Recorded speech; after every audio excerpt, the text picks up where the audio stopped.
बिस्मिल्लाहिर्रहमानिर्रहीम। अस्सलामुअलैकुम वरहमतुल्लाहि वबरकातुहू।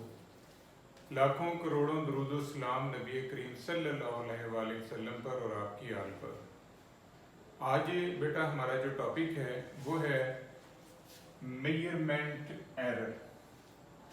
हम सबसे पहले एरर का कॉन्सेप्ट क्लियर करते हैं।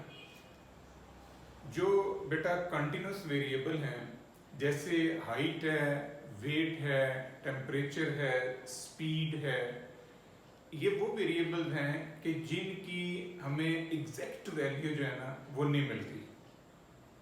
हम उनकी जो अप्रॉक्सीमेट वैल्यू है उसके साथ फिर गुजारा करते हैं।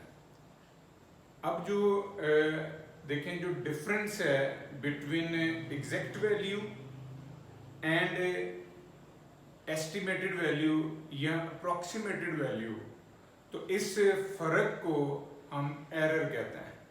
मसलन अगर कोई बंदा ये कहता है कि उसकी जो हाइट है वो 5 फुट 7 इंच है, यानी एग्जैक्ट हाइट जो उसने बताई है वो 5 फुट 7 इंच है, तो ये 5 फुट 7 इंच जो है ना ये पॉसिबल नहीं है कि वो इसको एग्जैक्ट मेजर कर पाए। उस बंदे की जो हाइट है वो 5 फुट 6.5 से लेके 5 फुट 7.5 के दरमियान फॉल करेगी, यानी वो इस रेंज के अंदर जो है उसकी हाइट एग्जिस्ट करती है। हम जब भी उसे मेजर करेंगे वो हाइट जो है वो इन लिमिट्स के दरमियान होगी कहीं भी। अब जो एग्जैक्ट वैल्यू है या जिसे हम ट्रू वैल्यू कहते हैं, इस ट्रू वैल्यू और एस्टिमेटेड वैल्यू के दरमियान जो डिफरेंस है उस डिफरेंस को हम कहते हैं एरर। जो एरर है वो दो तरह का है, एक है जिसे हम सिस्टमैटिक एरर कहते हैं और एक है जिसे हम रैंडम एरर कहते हैं। जो बेटा सिस्टमैटिक एरर है उसके बारे में हम जानते हैं, यानी उसके रीजंस क्या हैं, वो क्यों हमारे डाटा में अकर होता है वो हमें पहले से मालूम है। और इस एरर को जो कि सिस्टमैटिक एरर है उसे हम कंट्रोल भी कर सकते हैं, यानी उसे हम मिनिमाइज कर सकते हैं मुख्तलिफ टेक्निक्स को इम्प्रूव करके। अब जो रीजंस हैं सिस्टमैटिक एरर की वो हम देखते हैं। सबसे पहला है इंस्ट्रूमेंटल एरर, कि आप जिस इंस्ट्रूमेंट के साथ मेजरमेंट ले रहे हैं वो इंस्ट्रूमेंट जो है वो ख़राब है या उसके अंदर कोई ना कोई डिफेक्ट है जिसकी वजह से वो आपको प्रॉपर मेजरमेंट नहीं दे रहा। अगर आप किसी का ब्लड प्रेशर ले रहे हैं तो वो जो ब्लड प्रेशर ऑपरेटस है उसके अंदर कोई ना कोई डिफेक्ट है, वो आपको एग्जैक्ट वैल्यू नहीं देता। आप किसी का वेट कलेक्ट कर रहे हैं तो वो जो वेटिंग मशीन है उसके अंदर कोई ना कोई डिफेक्ट है कि वो को थोड़ा सा वजन जो है वो यहाँ ज़्यादा शो कर देती है, यहाँ वो थोड़ा सा वजन जो है वो कम शो कर देती है। अब अगर किसी की हाइट ले रहे हैं तो वो जिस इंची टेप के साथ आप हाइट को मेजर कर रहे हैं उस इंची टेप के अंदर कुछ थोड़ा सा डिफेक्ट है जिसकी वजह से वो एग्जैक्ट हाइट जो है वो मेजर नहीं कर पा रही।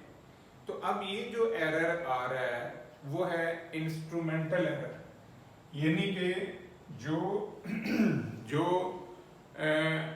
बीपी ऑपरेटर्स की वजह से आया, जो वेटिंग मशीन के डिफेक्ट की वजह से आया, जो इंची टेप के डिफेक्ट की वजह से आया, उस एरर को हम कहते हैं इंस्ट्रूमेंटल एरर। दूसरा है एनवायरमेंटल एरर। एनवायरमेंटल एरर वो है कि जो मौसमी तब्दीली से आता है,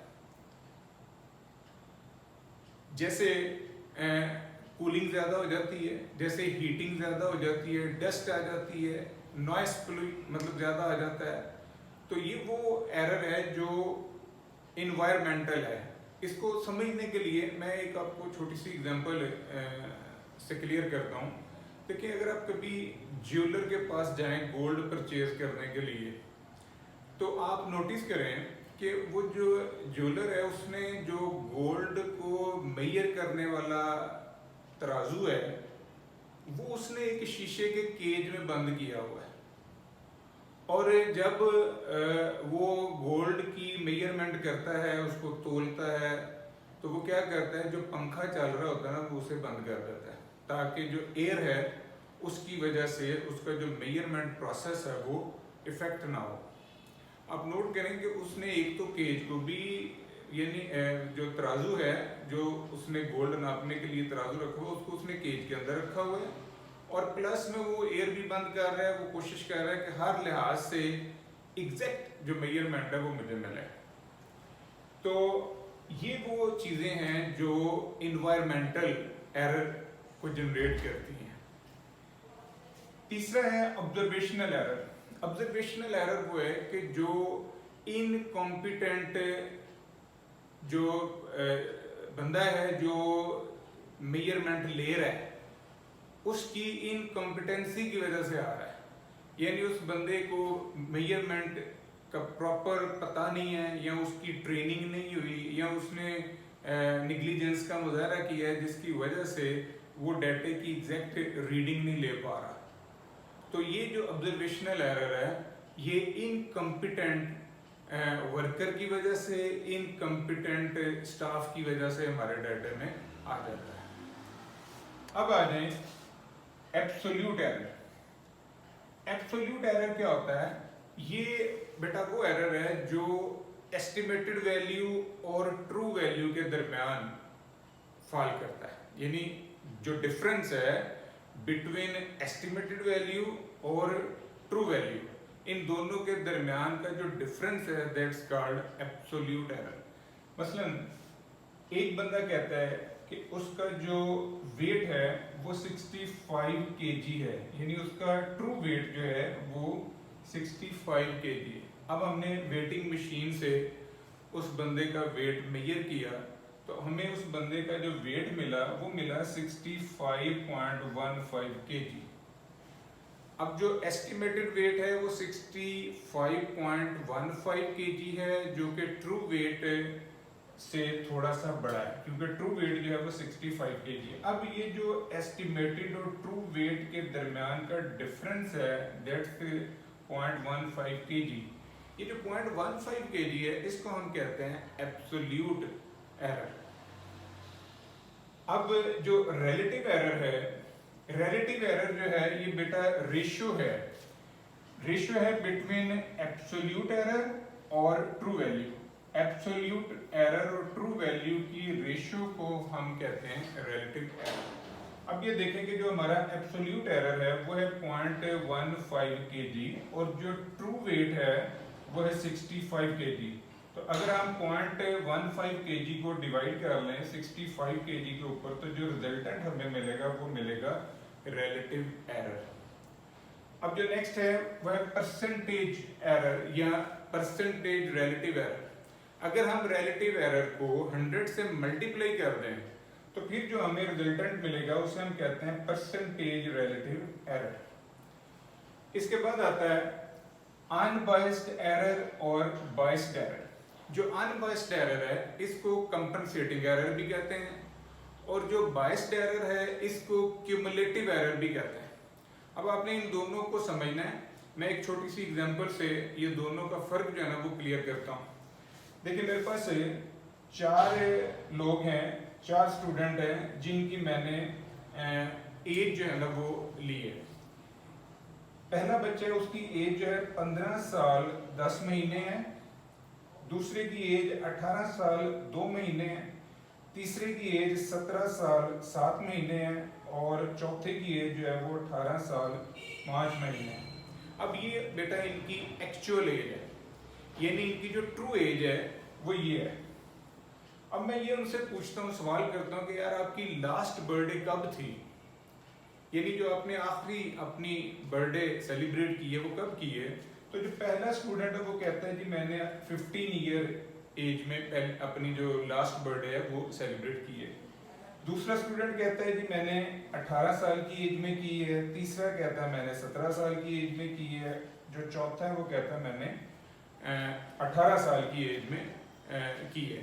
तो अब इनका जो फर्क है नोटिस करें, इनको प्लस करके देखें, ये आ रहा है 68 और यहाँ पर जो एक्चुअल एज है ये सारे को जमा करें यानी 15 साल 10 महीने 18 साल 2 महीने, 17 साल 7 महीने, 18 साल 5 महीने, सबको जमा करें तो ये आता है 70। अब जो बच्चों ने अपनी लास्ट बर्थडे के मुताबिक अपनी एज बताई है वो है 68 ईयर, उसका जो टोटल है वो है 68 ईयर, जबकि एक्चुअल एज जो है, जो ट्रू एज है वो है 70 ईयर्स, इन चारों की टोटल। तो अब इससे एक एरर डाटा में जनरेट हो रहा है क्योंकि एस्टिमेटेड और ट्रू वैल्यू के दरमियान जो है वो 2 kg का फर्क आ रहा है। अब ये जो 2 kg का फर्क है, ये चीज जो है ये हमारा कहलाएगा बायस्ड एरर। बायस्ड एरर की एक स्पेशलिटी है कि वो एक स्पेसिफिक पैटर्न से डाटा में जाता है और वो थारो यानी पूरे डाटे के अंदर वो उसी पैटर्न से मौजूद होता है। मसलन देखें, मैंने यहाँ पर बच्चों से उनकी लास्ट बर्थडे पूछी है तो सारे बच्चों ने जो उनकी एज के अंदर जो मंथ थे वो इग्नोर करके मुझे बताए। यानी उन्होंने पहला बच्चा जो था उसकी एज थी 15 साल 10 महीने, तो उसने मुझे अपनी एज बताई 15 साल, यानी बर्थडे के एतबार से कि लास्ट बर्थडे जो है उसकी 15 ईयर्स एज में हुई। इसी तरह जो दूसरा था उसने मुझे अपनी एज बताई 18 साल, यानी जो लास्ट बर्थडे उसने सेलिब्रेट की वो 18 साल की, जबकि उसकी एक्चुअल एज थी 18 साल 2 महीने। अब इन्होंने क्या किया, सारे बच्चों ने अपने जो मंथ थे वो नजरअंदाज कर दिए। तो ये एक स्पेसिफिक पैटर्न का एरर है जो हमारे पूरे डाटे के अंदर जो है वो जनरेट किया है। तो इस वजह से जो एरर आ रहा है उसको हम कहते हैं बायस्ड एरर। अब इसको मैं दूसरे एरर में क्लियर करता हूँ। देखें, जो अनबायस्ड एरर है वो क्या है। अब यहाँ पर बच्चों से मैंने क्वेश्चन किया कि आपकी लास्ट बर्थडे कब थी, तो अगर मैं उनसे ये क्वेश्चन करूं कि आपकी नियरेस्ट बर्थडे कब होगी, यानी जो आपकी नियरेस्ट बर्थडे है वो कब होगी। अब जो पहला बच्चा है उसकी एक्चुअल एज है 15 साल 10 महीने और वो मुझे अपनी नियरेस्ट बर्थडे बताता है, जी मेरी जो नियरेस्ट बर्थडे है वो 16 साल में होगी। दूसरा बच्चा है उसकी जो एक्चुअल एज है वो है 18 साल 2 महीने और वो मुझे ये कह रहा है कि मेरी जो नियरेस्ट बर्थडे है वो 18 ईयर। जो तीसरा है उसकी एक्चुअल एज है 17 साल 7 महीने और वो मुझे कह रहा है कि मेरी जो नियरेस्ट बर्थडे है वो 18 साल की एज में। चौथा बच्चा है 18 साल 5 माह, इसकी एक्चुअल एज है, वो मुझे कह रहा है कि जी मेरी जो नियरेस्ट बर्थडे है वो 18 साल है। अब मैंने इनका सम अप किया, इन वैल्यूज को, इनकी एजेस को सम किया तो ये 70 आ रहा है। ये वही 70 है जो आपको यहाँ से भी मिल रहा है। जो एक्चुअल एज है उसको भी सम अप करें तो वो भी 70 है। तो अब यहाँ पर देखेंगे यहाँ जो एरर है वो 0 है, क्योंकि जो अप्रोक्सीमेट वैल्यू है या जो एस्टिमेटेड वैल्यू है वो भी 70 आई है और यहाँ पर जो इनकी एक्चुअल एज है वो भी 70 आई है, सारों की प्लस करके। तो इनमें जो फर्क है वो 0 है। यहाँ पर आपका एरर जो है वो एग्जिस्ट नहीं कर रहा, यहाँ ट्रू वैल्यू के इक्वल है ये, इसको हम कहते हैं अनबायस्ड एरर। ये अनबायस्ड एरर किस हवाले से मैं कह रहा हूँ, अनबायस्ड एरर में इस हवाले से कह रहा हूँ कि बच्चों ने राउंडिंग ऑफ क्राइटेरिया से मुझे अपनी एज बताई, यानी जो एज नियर टू कंप्लीटिंग साल थी उसमें उन्होंने प्लस करके मुझे बता दिया और जो बिल्कुल साल के स्टार्ट में थी उसको उन्होंने ओमिट करके मुझे अपनी एज जो है वो बताई है। तो इस वजह से ये जो हमारा डिफरेंस है यहाँ पर 0 आ रहा है। नेक्स्ट है पॉजिटिव एरर और नेगेटिव एरर। अगर हमारी जो अप्रोक्सीमेट वैल्यू है ये ट्रू वैल्यू से बड़ी आ जाए, जैसे यहाँ इस एग्जांपल में आई हुई है कि जो अप्रोक्सीमेट वैल्यू थी वो है 65.15 kg और जो ट्रू वैल्यू है वो है 65 kg।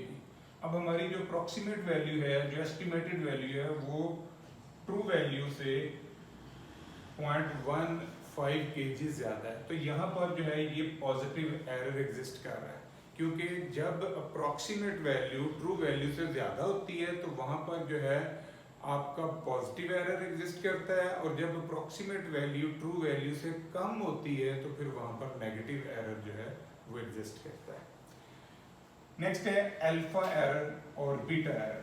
अब अल्फा एरर जो है, अगर हम एक ट्रू स्टेटमेंट को रिजेक्ट कर देते हैं at specific value of level of significance, तो दैट्स कॉल्ड अल्फा एरर। यानी if we reject the true statement at specific value of level of significance, that's called alpha error. और अगर हम एक फॉल्स स्टेटमेंट को, जो कि गलत है, हम उस गलत स्टेटमेंट को एक्सेप्ट कर लेते हैं, तो फिर उसको हम कहते हैं बीटा एरर। मैं इसको दो डिफरेंट एग्जांपल से मजीद आसान करता हूँ। देखें, एक बंदा है जो बड़ा अच्छा क्लास में काम करता है, जब भी टेस्ट होता है वो स्कोर अच्छा मतलब शो करता है, रेगुलर भी है, हार्ड वर्कर भी है, उसमें तमाम अच्छे स्टूडेंट की क्वालिटीज मौजूद हैं, तो इसके बावजूद हम उसे प्रैक्टिकल में फेल कर देता है। तो यहाँ पर जो है बेटा टाइप 1 एरर या अल्फा एरर जो है वो एग्जिस्ट कर रहा है। तो एक ऐसा प्लेयर जिसे बिल्कुल भी खेलना नहीं आता, वो इतना अच्छा वो प्लेयर नहीं है, वो मतलब जब भी बैटिंग के लिए जाता है वो 5-10, 15 पे आउट हो जाता है, तो इसके बावजूद उसे हम वर्ल्ड कप के लिए सिलेक्ट कर लेते हैं। तो यहाँ पर जो एरर जनरेट हो रहा है उसे हम कहेंगे बीटा एरर। यानी अगर ट्रू स्टेटमेंट को रिजेक्ट किया जाता है तो वो अल्फा है, अल्फा एरर है, और अगर हम एक फॉल्स स्टेटमेंट को एक्सेप्ट कर लेते हैं तो वहां पर फिर बीटा एरर जनरेट हो रहा है। नेक्स्ट है सैम्पलिंग एरर। अब सैम्पलिंग एरर जो है ये डिफरेंस है बिटवीन एस्टिमेटेड वैल्यू या स्टैटिस्टिक और ट्रू वैल्यू पैरामीटर। अब ये जो स्टैटिस्टिक और पैरामीटर का डिफरेंस है, दैट्स कॉल्ड सैम्पलिंग एरर। मैं इसको मजीद आसान करता हूँ। लेट्स सी, कोई क्लास है जिस क्लास के बारे में ये कहा जाता है कि जी इस क्लास की जो एवरेज स्कोरिंग है टेस्ट के अंदर वो है 80, यानी कि बड़ी शाइनिंग क्लास है। अब मैं क्या करता हूँ, मैं उस क्लास में से 10 बच्चों का सैंपल लेता हूँ। अब जब मैं उनमें से 10 का सैंपल लेता हूँ तो मैं उनकी जो टेस्ट स्कोरिंग है उनको प्लस करके एवरेज निकालता हूँ, तो वो जो मेरा सैंपल का मीन है वो आ जाता है 70, जबकि क्लास की जो एवरेज है, ट्रू एवरेज है, वो है 80। अब मेरे सैंपल मीन के अंदर और पॉपुलेशन मीन के अंदर फर्क आ रहा है 10 यूनिट का, तो यहाँ पर जो है वो सैंपलिंग एरर एग्जिस्ट कर रहा है 10 यूनिट। तो अब मैं क्या करूँगा, मैं उस सैंपलिंग एरर को मिनिमाइज करने के लिए अपने सैंपल का साइज बढ़ाऊंगा। जब मैं अपने सैंपल का साइज एक्सीड करूँगा, यानी हो सकता है कि फिर उसके अंदर वो ऐसे स्टूडेंट आ जाएं जिनकी स्कोरिंग ज़्यादा अच्छी है, तो उससे मेरा जो सैंपल का मीन है वो थोड़ा बड़ा हो जाए। तो मैं अपने सैंपल का साइज बढ़ाता जाऊंगा यहाँ तक कि सैंपल के रिजल्ट और पॉपुलेशन के रिजल्ट आपस में मैच कर दें, यानी सैंपल का मीन और पॉपुलेशन का मीन जो है ये आपस में मैच कर दें और इनके दरमियान जो फर्क है वो 0 हो जाए।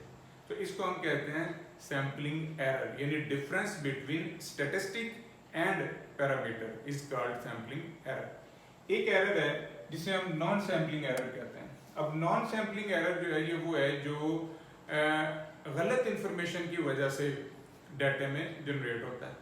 अब गलत इंफॉर्मेशन जो है वो इन्वेस्टिगेटर की गलती भी हो सकती है, वो रिस्पोंडेंट जो बंदा जो इंफॉर्मेशन दे रहा है उसकी गलती भी हो सकती है। मतलब आप किसी से उसकी एज के बारे में पूछें तो वो हो सकता है आपको एग्जैक्ट एज ना बताए, आप किसी से उसकी इनकम के बारे में पूछ लें तो वो आपको अपनी एग्जैक्ट इनकम ना बताए। तो ऐसी चीज़ों से जो एरर आ रहा है, यानी वो एरर जो इन्वेस्टिगेटर की गलती से आ रहा है या जो रिस्पॉन्स देने वाला है उसने आपको गलत इंफॉर्मेशन जो है वो दे दी है।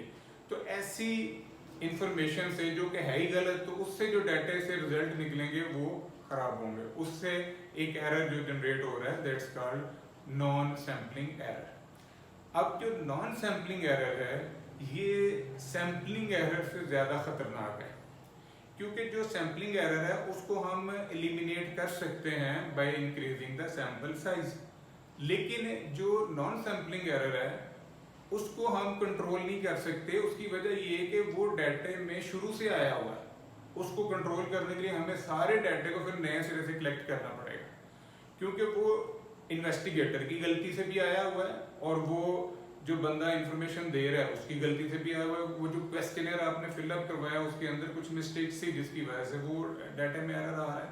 तो इस तरह के एरर को हम फिर कहते हैं नॉन सैम्पलिंग एरर। नेक्स्ट है मैनिपुलेशन एरर।